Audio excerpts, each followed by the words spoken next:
Probably the challenge of like learning new techniques, skills.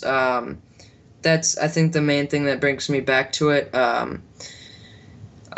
Also just like being able to affect like the entire mood of the music just by like changing over from like the hi-hat to the ride or something is really cool.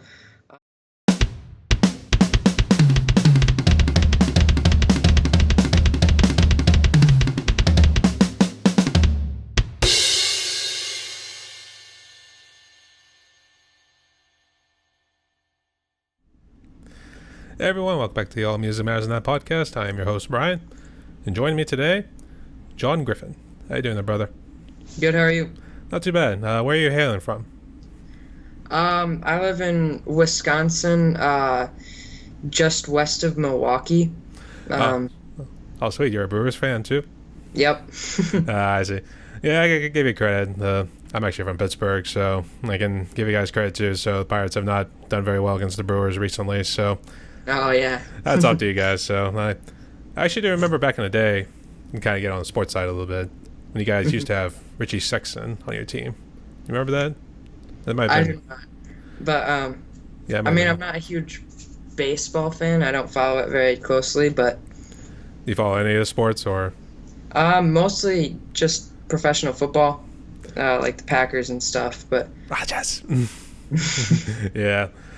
Actually, hats off to Rogers, too, because I've had him in my one fantasy league, so he came through with me, so I can see yeah, why. So that'll be interesting now because you traded Devontae Adams, of all yeah, people, to the Raiders, so I'm going to have to see how this works out.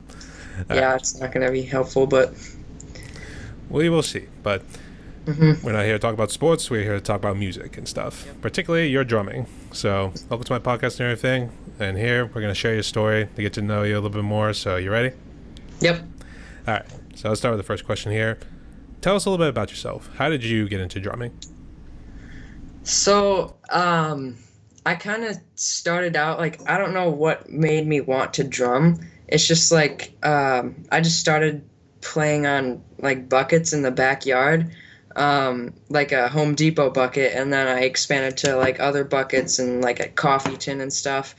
And then eventually, like at Christmas when I was 8, I think, 7 or 8, I got a Questlove pocket kit, one of those really small kits, and I had that for about a year and a half, I think, until I got a little bigger set. But after about like maybe a few months of having that kit, I started taking lessons, private lessons, um, and then I just recently switched drum teachers to be more focused on like mainly just drums. Before I was doing like all sorts of percussion, like bells, which I have like two sets behind me, and just like bongos and stuff like that. I was also doing drum set, but now I'm just more like only focused on the drums, and then I'm in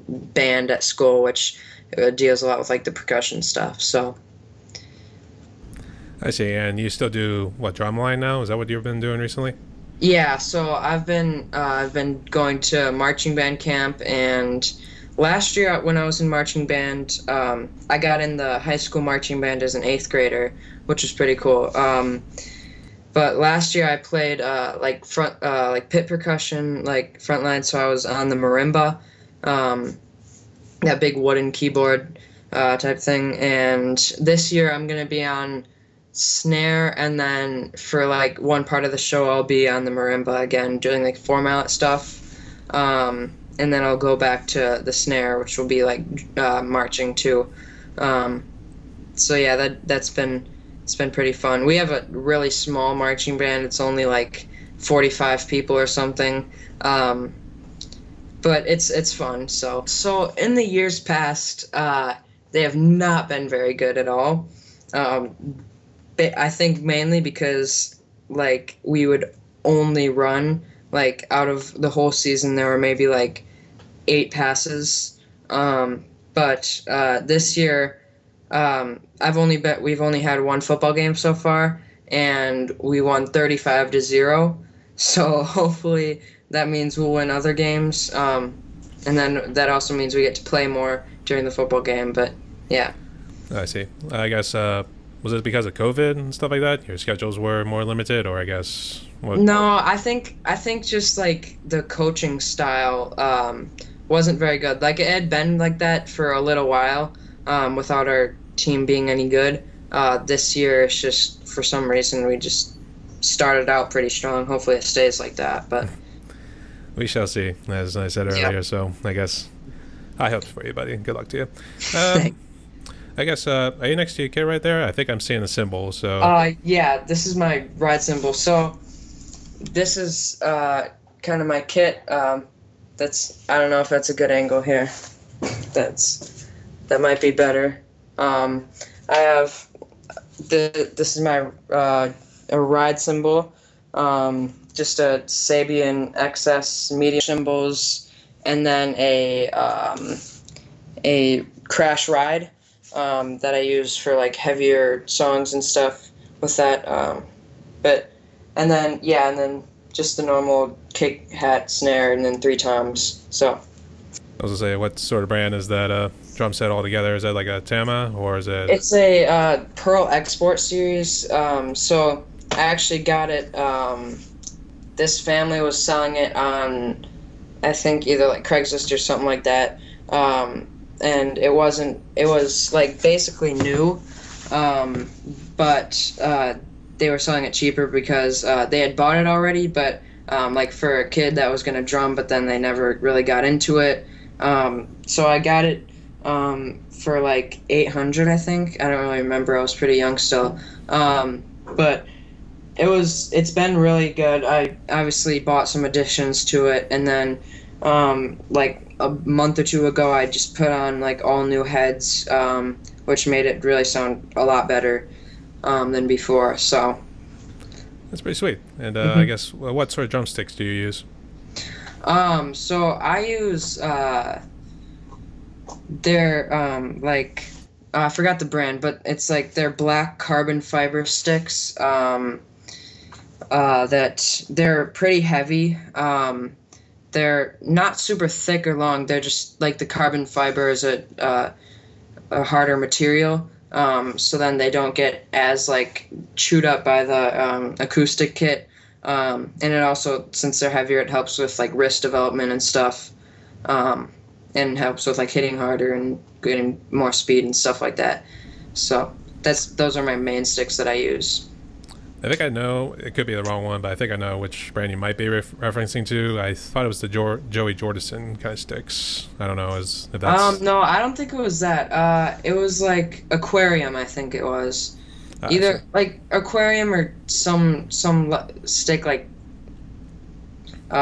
related to that. But yeah. I see. Yeah, the reason I remember one of the guys I interviewed a while back, Kieran Wallace, he had black sticks too, and those were the Joey Jordison kind of sticks. And so I thought maybe it was along those lines. But speaking of which, who do you consider to be your influencers who had helped you with your drumming style? I mean, probably. I mean, I've listened to a lot of drummers like over the years and stuff. I've never really been like super influenced by like hearing others more than just like wanting to create something that's like different and unique and stuff. So that has helped me a lot. There's a guy at my church that drums. His name is Joe Winters, but he is really creative with a lot of like adding different like percussion stuff and coming up with really cool beats and stuff, and just like little things that he adds that I haven't really heard before, but it sounds really cool. So a lot of things I do kind of he has done before, and I kind of liked how he's done that. So he's been sort of probably like the biggest one. He's not like famous or anything, but a lot of things he'd be cool, and I follow after that. I really do like the Keith Moon from The Who. His drumming on certain tracks like Won't Get Fooled Again, and Another Tricky Day. I really like how like the fills he adds in there. Like it's a lot of fills, but it all sounds really good with the music, and it's very expressive, and it's just I like that style too. I see. Was there any others from the classic rock era? I guess before I jump into that, what sort of music are you more into? Are you more into the '90s and the 2000s kind of music? No, actually, I like the '70s rock stuff. I also like country, not like mainstream country, but like alt country. Like I like a lot of like folk music too, which isn't really drumming much, but that just I like that kind of music. And like country, like there's like the Turnpike Troubadours. They're not super famous, but I've done a few covers of them. I like their music. John Hyde, if you know who that is. People like that I really enjoy, and then obviously like the main like rock, like Van Halen. I've never been really into like heavy metal. To that, I like more like melodic stuff. But yeah, that's mainly it. But Was it your dad who got you into that kind of music and it was like just kind of stuck with you? yeah, he tried doing that with my two older sisters, but they went into like rap and hip hop and pop and stuff like that. So I've heard plenty of that. I've just never really gotten into it. I like the rock and stuff better. So Like father, like son kind of saying there, yeah. yeah. Uh, was he a big vinyl collector? And then I guess he never got into like the big '80s metal like Judas Priest, Iron Maiden, or No, he's pretty old actually. He was born in 1962. Um, so he mainly just he was around when you had to like buy all the records to listen to everything. So he would buy like REO Speedwagon records, obviously like Led Zeppelin, those kind of things. John Hyatt, he listened to a lot of that. But yeah. and some of the vinyl stuff's kind of tucked away over in there. But mine was actually a little bit of an interesting story because my dad was kind of the same way. He didn't get into a lot of the '80s heavier metal, but he did. Surprisingly, he got into Metallica. Was your dad kind of the same way? No, he really hasn't gotten into any. The only like newer band that he's gotten into was like the Turnpike Troubadours, which we heard on the radio a few times. They're they started in 2010 and they've been releasing music ever since. But yeah, never really any metal kind of stuff. Only really some Van Halen. That's about as heaviest as we've ever really liked. But I see. So he draws the line at Eddie Van Halen's finger picking and all that stuff too. Actually, yeah. I used to listen to that too, like Religion back in the day, because my dad actually had it both on cassette tapes, and we also got the era or Van Hagar era. Say that again. There were two eras with Van Halen. You had the David Lee Roth. He technically came back later, so we just say David Lee Roth Part 2. But then there was Sammy Hagar for a little bit. Yeah. So probably the David Lee Roth, like those earlier albums, I like the best. It's just more like straight like rock. I think like I haven't listened to a lot of the newer stuff, like from like the 90s on. I think was more when he was around Sammy. But I just I guess I like the earlier stuff better.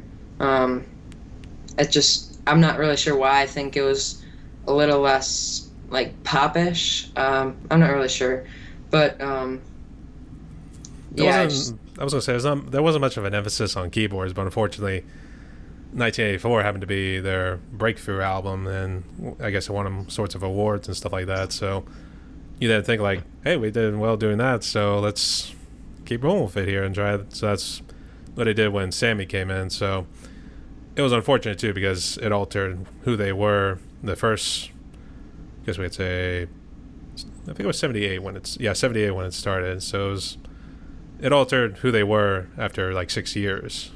I mean, they were pumping out albums like so many years in a row, and then little break after Diver Down, and then jumped into 1984, and it was like, this is new, but it actually sounds pretty damn good. So, Hmm. have you covered a whole lot of Van Halen songs? Actually, I don't think I've done a Van Halen cover yet. There's one that I know that I'll probably do a cover of sometime soon in the future. Mean Street. I'm not sure if that really got much popularity, um, but it's a cool one, and the bass pattern is really unique. It's on the offbeat every single time during the main groove, which is I've really never seen that before in music, but that one I think would be a cool one to cover, and also like the softer parts are fun. So, but yeah. Yes, I Love You Kid. I was gonna say that was actually that was actually from the Fair Warning album, and that's actually one of my favorites. Even though it was slightly darker in a way because I guess they kind of covered some hard topics in it. I guess if we want to call it that, to be honest. So, Yeah. but I know who you should team up with. You should team up with Mike Conway. I'm assuming you guys friends through social media. Mm-hmm. Yeah.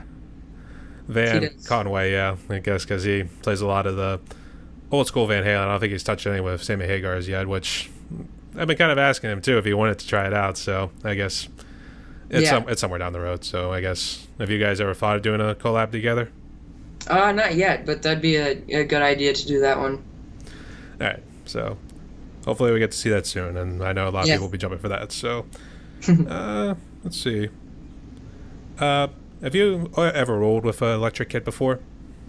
Yeah, so I just recently got a Roland TD-27, like a month or two ago. Um, and I also, along with the Trick Pro 1V, I think, uh, I got a discount from my drum teacher because he's like in a business with all that stuff. But I I like the electric kit for how quiet it is. Like because then before I planned my acoustic kit and I was getting pretty loud. And my parents would have to tell me to like stop practicing because I'd been practicing for like 2 hours straight and their ears just couldn't handle it anymore.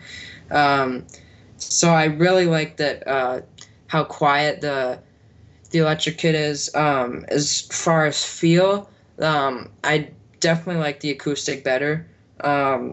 Something about it, I guess I'm just really used to it still because that's what I've known for like 4.5 years. I think I think dynamic wise, it's easier to get more out of the acoustic kit than the electric kit.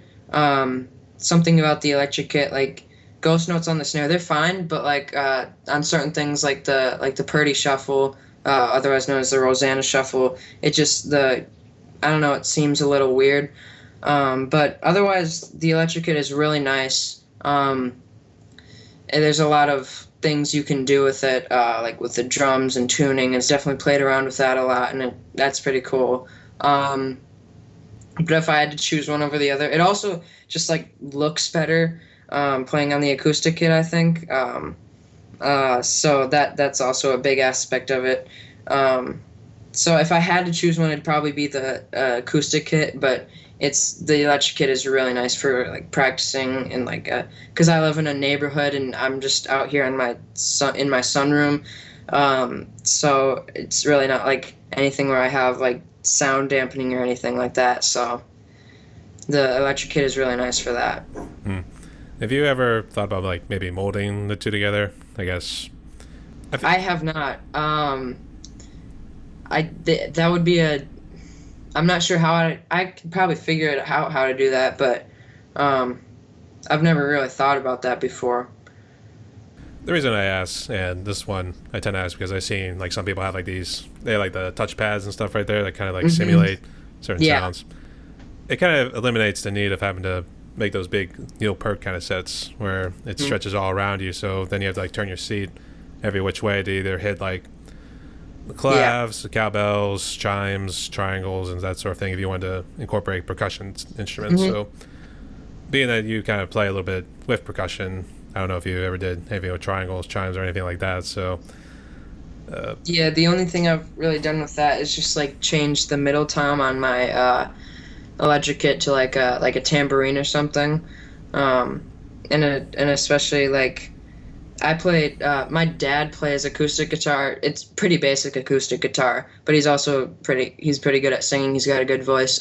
Me and him, we've written a few songs and played them. He plays on the guitar, and I play on the kit. Before, it was really hard because even with his guitar amplified, I'd be playing on my acoustic kit and it'd still like be louder. So I that really limited my abilities to do certain grooves because of the volume. So now with the acoustic or electric kit, I can play like different things without overpowering his sound.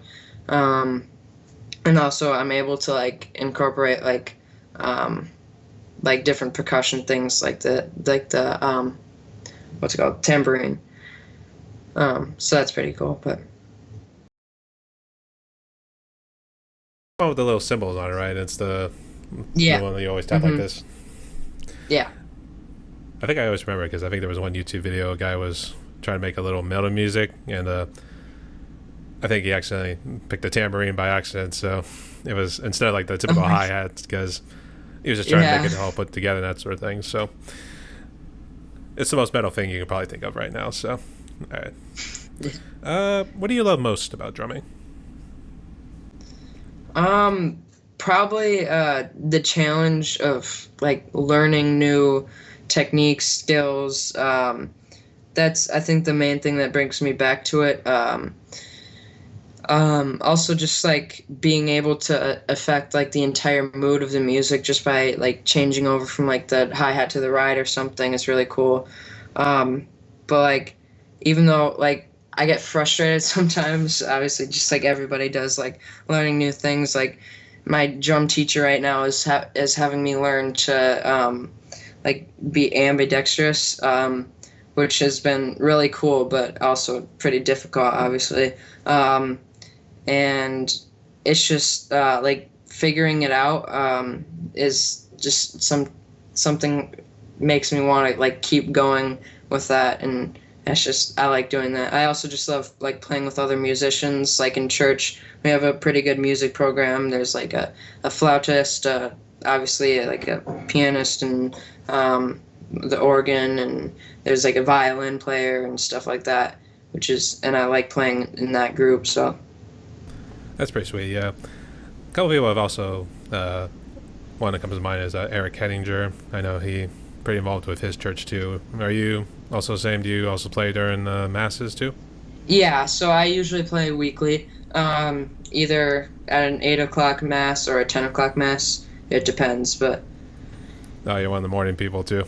yeah. I never been a morning person to be honest, and my dogs have been driving me crazy, waking me up the last couple of days. Oh yeah. So you can probably imagine how that feels.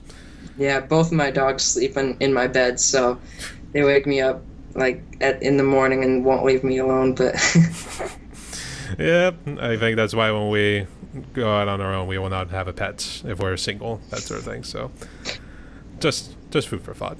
It's your call. So let's see. Let's jump into your YouTube channel, Johnny on the drums, right? hmm I guess how'd you come up with the name, and I guess when did you start your channel? so I came up so I have a nickname that my friend gave me like in third grade. I'm a freshman now, ninth grade. But he gave me the nickname Johnny Snakes, from like in Home Alone, the movie. Like in the TV scene, apparently like one of the guys' names is Johnny and the others is Snakes, so he just put them together and called me Johnny Snakes. So that kind of just stuck. But then, so I was thinking like I'd name myself like Johnny Snakes on the drums, like, or Johnny Snakes for my YouTube channel, but I wanted to include something with drums.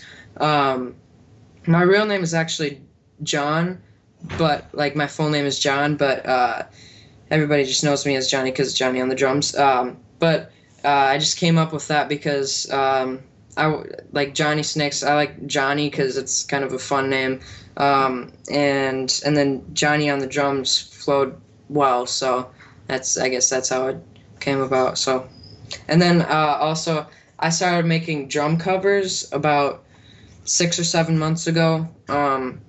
For some reason, YouTube says my account started like a year and a half ago. I don't know if I had already made the account. I just changed my name. I don't know, but I started making drum covers about like 6 or 7 months ago.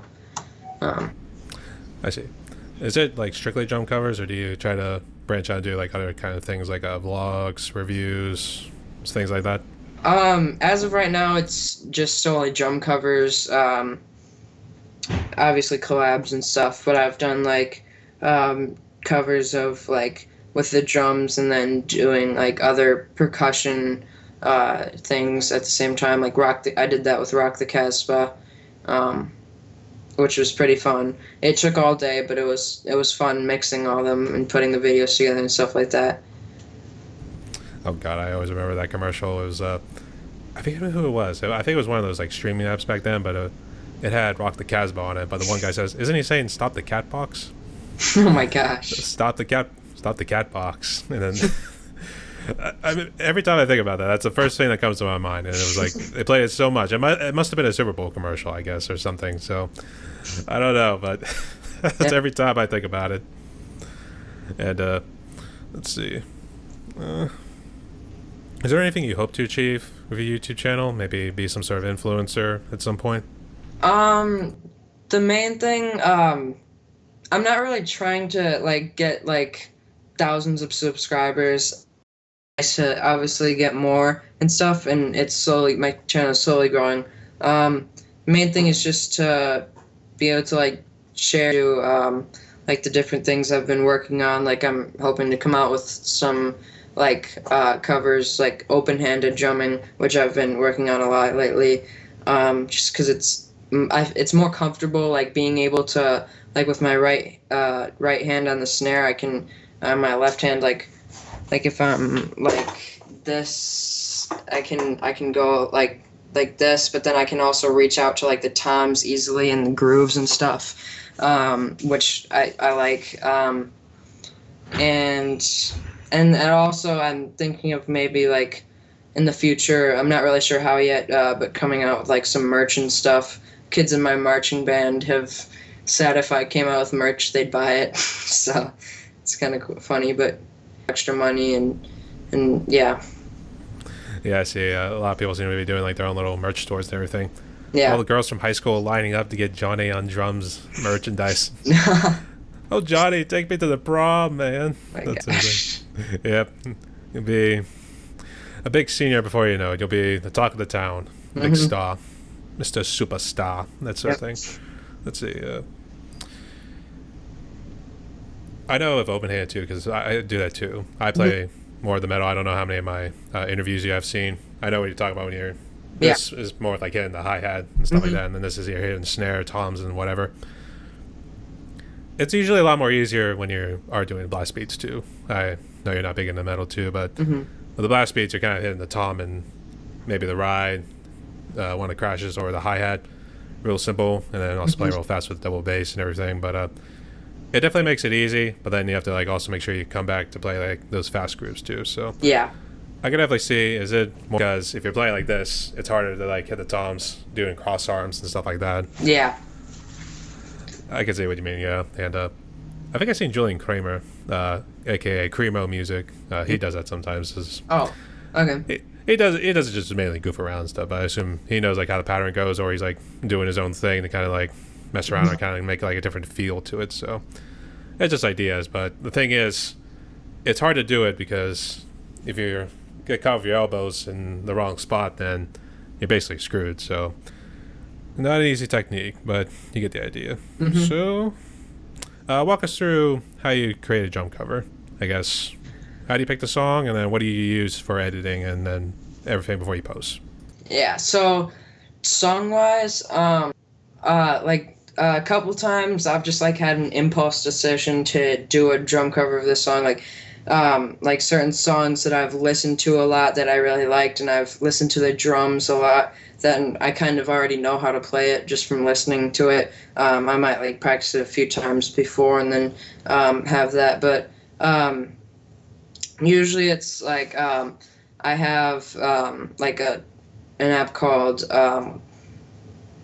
Moises, basically helping me to get drumless tracks. But I'll just a lot of times I'll get like requests from like friends and family members and stuff. So I'll practice that song for like 1 or 2 weeks, and then right now on my kit, right now I just have one mic that I just put over my shoulder, over my right shoulder, and then that records the whole kit from one mic, which is pretty simple, but it's easy, and then the it goes into a mixer, like a solo one track mixer, and then into I use actually my dad's computer, his work computer, until I get Windows 11. It would have been nicer if it was Mac, obviously, but that's probably what I'm gonna get when I do get a new computer for myself. But he doesn't use the computer a lot, so I kind of can use it when I want. And then so I just have a Reaper on the computer, and I just put the sound or the drums into the Reaper, and then I put the other tracks, like the bass, into Reaper, and then I line it all up. And then I record with a GoPro, GoPro Hero 6. It's my sister's old GoPro, but I use that, and then I put the video and audio together, and it's called like Wondershare Filmora. And then from there I export it and post it on YouTube. So I don't have like all the mixing abilities since I only have one mic, but it's still pretty. It gets an okay sound. So. Did you say what brand your mic is? It's a Shure SM58. I got it originally because a guy at my local guitar center said, like, if you're gonna have a mic around drums, like to have the Shure SM58. So yeah, that's what I've had for a while. I see, yeah. And I guess I think I did hear all about the applications. I know I've heard about Reaper whenever they're comparing like DAWs together. Mm-hmm. The good news is if you get Max, I think it's only like an extra $200, but you get Logic Pro X, Mm-hmm. which has been absolutely phenomenal. But yeah, I think you had to buy it separately. Yeah, you had to, because you had to go in the App Store, download it, then that sort of thing, and then it's kind of the same way with Final Cut Pro, but it's all in there afterwards. So, and how much was Reaper? Do you remember? Well, it's $60 to buy a license, and that's for life. So that's about it. Only $60. Yeah. I guess I got mine mixed up then. I know they always talk about Pro Tools and stuff like that being like the industry standard, but that's like the most expensive one you can get on the market. I know. Yeah. And then Ableton was another one too. I don't know how much that one was. I think it was like maybe double the price of what Logic Pro X was. But I guess, did you already have Reaper? Was that something your dad was already using, or did you just buy that? No, I got it. Well, just because I had to get a DAW, and I'm not sure. I think the guy at Guitar Center, who also suggested the over the shoulder recording technique, which he said like some drummers from the '70s used that. From the '70s used that mics. And yeah, he just said he used Reaper and said it was a good DAW, so I downloaded that. But yeah, I see. I guess as long as it works, which clearly it does. So I guess teach his own. So all right, so let's get into some fun questions here. And I always thank Kelly Kusamoto for putting these ideas in my head though too, because I did an interview with him recently, and he started asking me these kind of questions. So I'm actually a little happy to do it. So, and these are also fun too. If you don't want to answer them, just say so too. But that's what I'm curious. Since you're only a freshman, I guess, when was the first time you had tasted alcohol? Would you say it was your dad who gave you a nice little taste test? Probably, yeah. I've never actually gotten like drunk with friends or anything, um, which is good, obviously. But yeah, it was probably just like my dad letting me have a taste of his beer. I see. Well, it's gonna be a bad thing going off to college. So resist the Yeah. urge, as I would say. What would you say is your favorite food? Um, Favorite food. I honestly don't know. I mean, it's not going to be like pizza or any of the like those like really common things. Think it's. I mean, I really like bread. But um, my family goes foraging like for mushrooms and like in the woods and stuff. So I've had a few types of mushrooms, and I like those a lot. I don't really like the main like the portobello mushrooms that you buy from the store. I'm more like one type is called pheasant backs mushrooms, but we just get those in the forest. I like those. Just probably I really like rolls, like just like crescent rolls or stuff like that. But The Pillsbury Doughboy kind of rolls or something like yeah, that. yeah. uh, is your family real big into hunting then? I guess. I mean, sort of. I haven't. I've only gone hunting once with my dad, and then it was my first time hunting and his first time hunting in like 25 years. And we both got a buck, which is very lucky. But we're more into a lot of fishing and stuff like that. Fishing and this outdoor stuff like hiking, foraging, obviously, but exercising, stuff like that. I see. Is there a lot of lakes close to where you live too? Yeah, like I'm right near like the Great Lakes, like Lake Michigan. That's the closest one. But yeah, there's quite a bit of lakes in Wisconsin, really, but around where I live too. I guess for the time being, did you play like any other instruments before, like a guitar or strings instruments like a violin? No, I have not played any other instruments. I started learning the harmonica a little bit. I haven't done much with that, but I'd be like singing and drumming at the same time, which would be really cool. I kind of want to do that, but other than that, not really. No. I was actually when you said harmonica, I immediately thought of the Wizard from Black Sabbath with the harmonica playing in it. Oh yeah, I was thinking maybe you could try something like that. That'd be interesting. So yeah.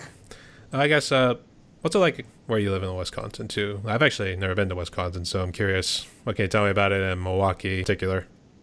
Well, I mean, there's a lot of cheese. Do tell. Yeah. But I mean, you experience all four seasons here. It gets pretty cold in the winter, and then like usually up to like the 90s in the summer.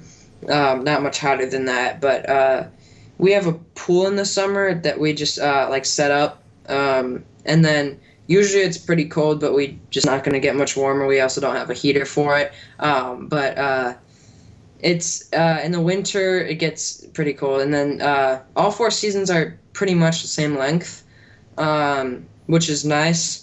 Like in the winter we go like a lot of sledding and other just like making snowmans and stuff like that. Summer a lot of like things with water, stuff like that. And then the fall, there's not a ton of fall activities. It's just medium temperature, like 50s, 60s kind. Same with spring. The spring it's pretty rainy, and then August. It's supposed to be the rainiest month in August, but it seems to me like there's a lot more rain in like April, but I don't know. But Yeah, that's mainly it. Do There's you, a lot of activities like in the summer that you can go out and do, so it's not like boring really, but a lot of music too. Not like a ton of music, but there's a fair amount. oh, I actually got stage, and it sounds like they were prepping not too long ago. So like they were getting the amps and everything set up and Mhm. testing out the music. But I have to go check that out later. Yeah. Uh, Also, Summerfest is like right near me, like 15 minutes away, so that's pretty cool. is that like strictly what sort of genres I guess play in those festivals? Well, Summerfest is like the biggest music festival in the world. So it's based like everything, like really like lots of genres. Like old bands from the 70s will go there, and then like new like popular rappers and hip hop artists, like the biggest names in the world go there. Um, and I just recently got to see one of my favorite bands there, Jason Isbell and the 400 Unit, who is not super popular, kind of like about the same popularity as the Turnpike Troubadours. He's more Jason Isbell is more. He used to be with the Drive By Truckers, if that's familiar, but he does more like folk country music. Stuff like that. So that was pretty fun to see. I see. And it was going back to your earlier point. You mentioned about sledding. Is there any major hills close to where you live? I mean, there's a lot of skiing hills. I mean, I guess not like major hills. There's not many near me. I mean, there's some popular like parks and stuff that everybody goes like, but none of them are really. There's not really any famous hills or anything that I think of. I just remember when I was a kid, there was a hill right across the road from where I used to live, and always went down there. Obviously, once you start forming the trails and everything, then you start picking up speed in that, and Hmm. eventually going over probably a little further than you probably should have. So Yeah. those are always fun memories. So Hmm. nonetheless, I guess which season would you say is your favorite? Summer, mainly just because there's no school. I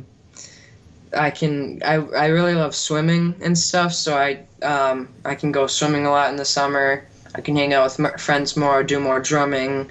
Um, there's just a lot more time in the summer, which is nice.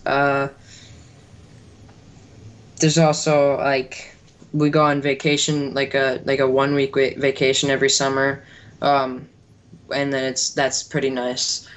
This year we went to the Apostle Islands, which is just like northern Wisconsin on Lake Superior, which that was pretty cool. But yeah. I see. I actually do remember the question. When you stood up and you showed me a shirt, I thought it was one of those cartoon characters, or is that something Oh, you made there? that's Machias Music Man. He's a YouTuber. He plays guitar. Um, his name is John. We're just tube and stuff. So, and I see. I like got a giveaway from him. So, yeah. Well, were you real big into cartoons nonetheless? Not really. I didn't watch. I've never really watched much TV. Um, like I guess like Phineas and Ferb. I liked. My parents didn't really let me watch some of those like SpongeBob. They didn't let me watch, which is I I was not happy about that SpongeBob except for me, but I mean it's whatever. uh, but yeah, I never really watched many cartoons. Hmm. Just some like Netflix series like Dora when I was really young, and then Phineas and Ferb, and then that was mainly it. I know me as a kid, it was or Thomas the Tank Engine. No. Uh, Land Before Time after the first one, because at least the two through whatever was more appropriate for children. I know there was Nickelodeon and Cartoon Network had a lot of good shows. Ed, Edd and Eddie. There was Rocket Power. Those are the only ones that seem to come to mind. I know there were plenty of other ones, but I know Ren and Stimpy was a controversial one for a kids show, to be honest. And I'll let you look it up, and you'll probably figure out why. So, all right. So let's jump into COVID a little bit. How bad did it impact you, your family, and community? So I was pretty relaxed about COVID. We never took it as much of a big deal. Like I still was hanging out with friends and stuff because I'm a kid, so mainly like COVID doesn't affect me really as much as most people. Um, uh, so I was still like hanging out with friends and stuff, still drumming. The main thing was just like at school. It was the second half um, in my education, anyways. My sister, she didn't get to have like a graduation thing ceremony because of COVID, which wasn't very good. But just like I I got COVID I think once, and I just had like a little bit of a runny nose, and I just couldn't do much during that time. That was like the main impact it had on me.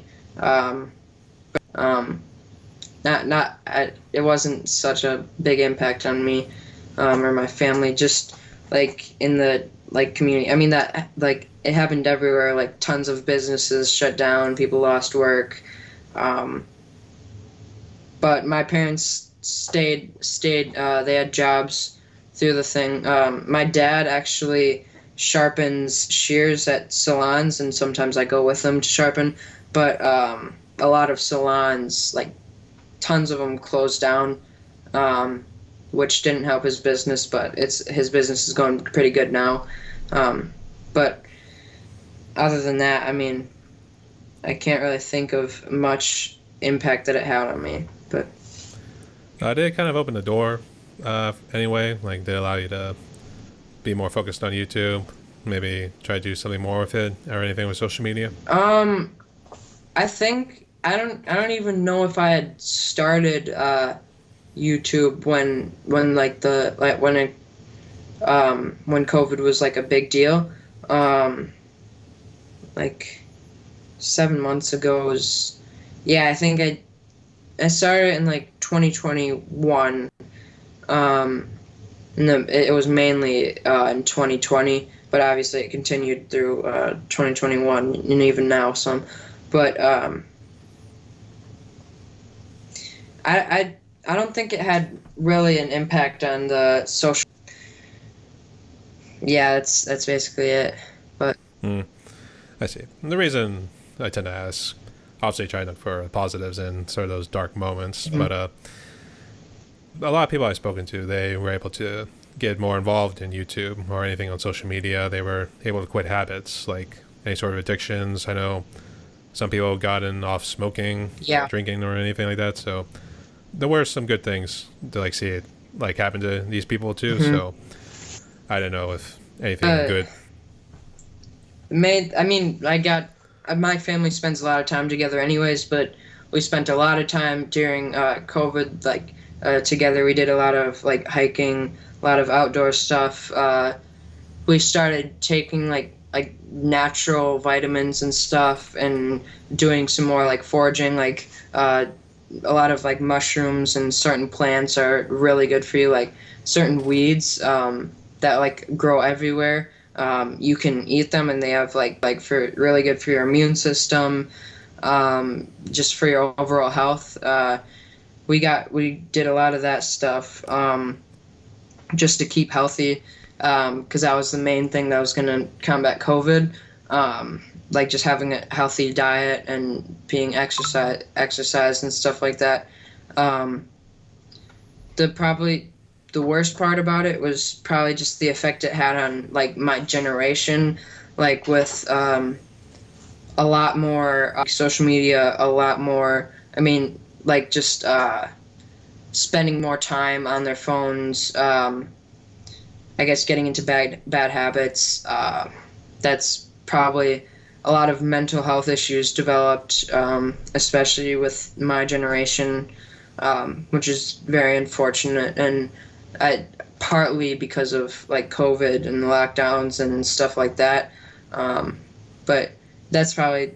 But otherwise, we just had spent a lot more time together. We ate healthier, exercised more, got out of the house more, like hiking and stuff like that. But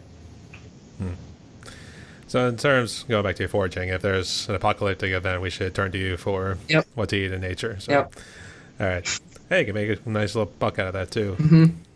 All right. So, Johnny, we're at this point in the podcast where now I give my interviewees a little bit of freedom to ask me anything, or if there's anything you'd like to get off your chest. So, what you got? I guess what happened with like you and your family during COVID and stuff. Well, not to say that we were a little scared when it first started coming out, Hmm. and it was one of those things you had hoped it was just gone after maybe a couple weeks or a month at most. Hmm. Ended up being like more than 2 years. So on the good side, I was able to work from home and then still able to. So Hmm. don't have to worry about going to the office or burning too much gas. We were able to get the shots as soon as it was available, but I mean, we pretty much stuck indoors a good amount. We stuck to what the CDC said, wear masks and stuff like that. Hmm. I mean, it was more of the scenario, better be safe rather than sorry, Hmm. sort of thing. So that's what we did. We got the shots and everything, kind of went through whatever effects went through it. I know it felt weird after the second one, especially when you got it, I guess, like only 2 weeks later. So it felt weird on the body, but I was able to overcome it. Hmm. I would say, and this kind of ties into the mental health and anger that kind of comes out of it, it kind of threw me into a little bit of a depression, so to speak. And I still kind of feel it. I'm still trying to get over some habits and stuff like that. So it's one of those things you have to combat, and you have to try to turn off the noise. If anything, just like turn on and see what's going on in the world. Make sure nothing bad's going to happen, Hmm. or we're all going to blow each other up and that sort of thing. So there are those, and it still kind of lingers. But I jump into YouTube, do this podcast, and reach out to people like you to share a story. So it's good to interact and helps break down barriers, because also suffering from being an introvert too. So thank you for coming on. Yeah. So Thank you. do you have any others? No, not really.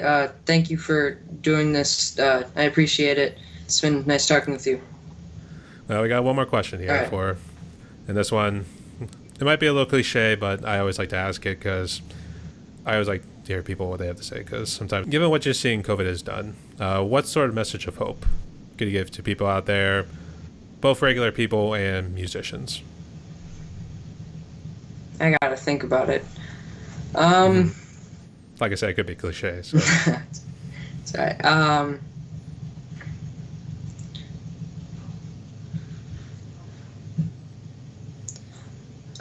Probably that, like, even though, like, the entire, there are things, like, everybody disagreed on and stuff like that, but there's still some things that, like, that hold, that holds everybody together, still things that everybody in the world can, has, like, gone through, and they all have that same experience, and that can really help with overcoming stuff. They can just like things like that.